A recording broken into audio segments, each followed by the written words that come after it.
Good morning, everyone. This side Avinash Sharma, your faculty of Indian Economy. Before studying Indian economy, we should know about the weightage it carries in the UPSC examination. When we talk about prelims, it carries 16 to 20 questions every year, which means 30 to 40 marks. These marks are carrying a very huge weightage, and for this 40 to 30 marks, we only have to focus on the fundamental of the economics. That I will teach you in a very good and a easy manner.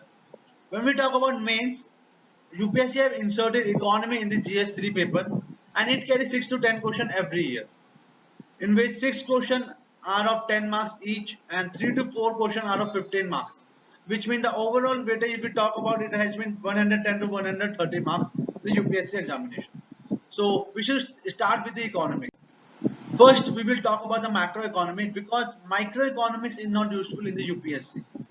What do you mean by economy? Economy is the thing when there are resources available in the country and we are producing from that resources goods and services, valuable goods and services, and distributing them among the different individuals of our country is known as economy.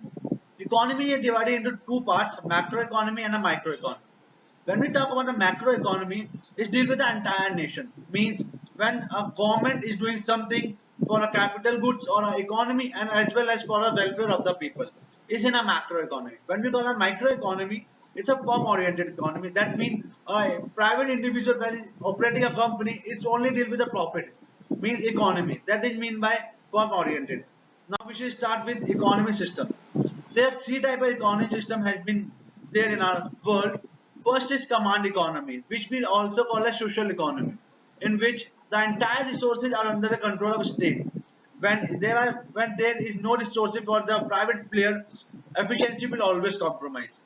Mixed economy. Entire world belongs to the mixture of mixed economy. That is command economy and market economy, in which the law has been made by the state, but competition is by private, which means that efficiency do not compromise as there are private which having a competition and state always see for a welfare and a social and they make the law for them. Market economy, it's always fully resource has been based on demand and supply of the country. Well compromised and wealth concentration are the major example of market economy. Now we should know about the sector of economy.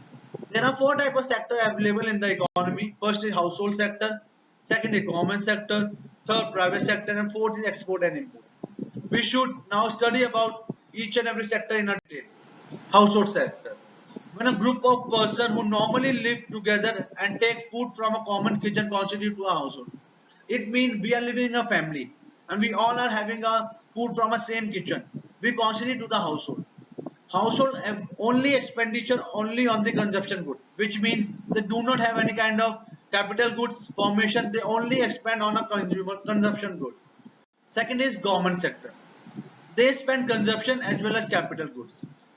For example, if we call about a consumption good, it's a free education that government is providing to the people, and a capital good, Indian Railway and Indian Airways, which has been made by the government. Third is private sector. Private sector, they only spend for the capital goods.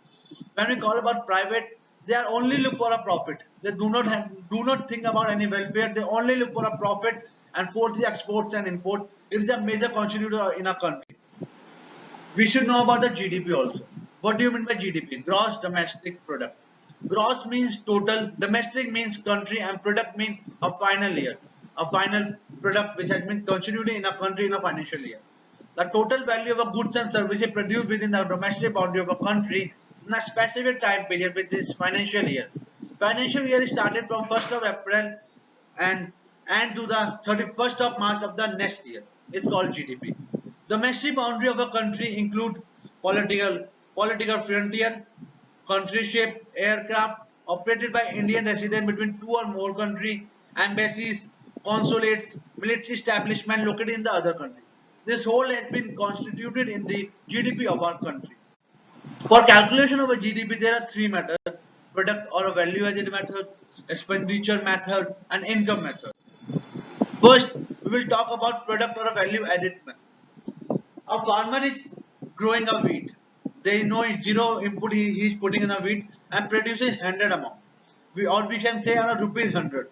he sell 50 to the baker and 50 he put for a consumption.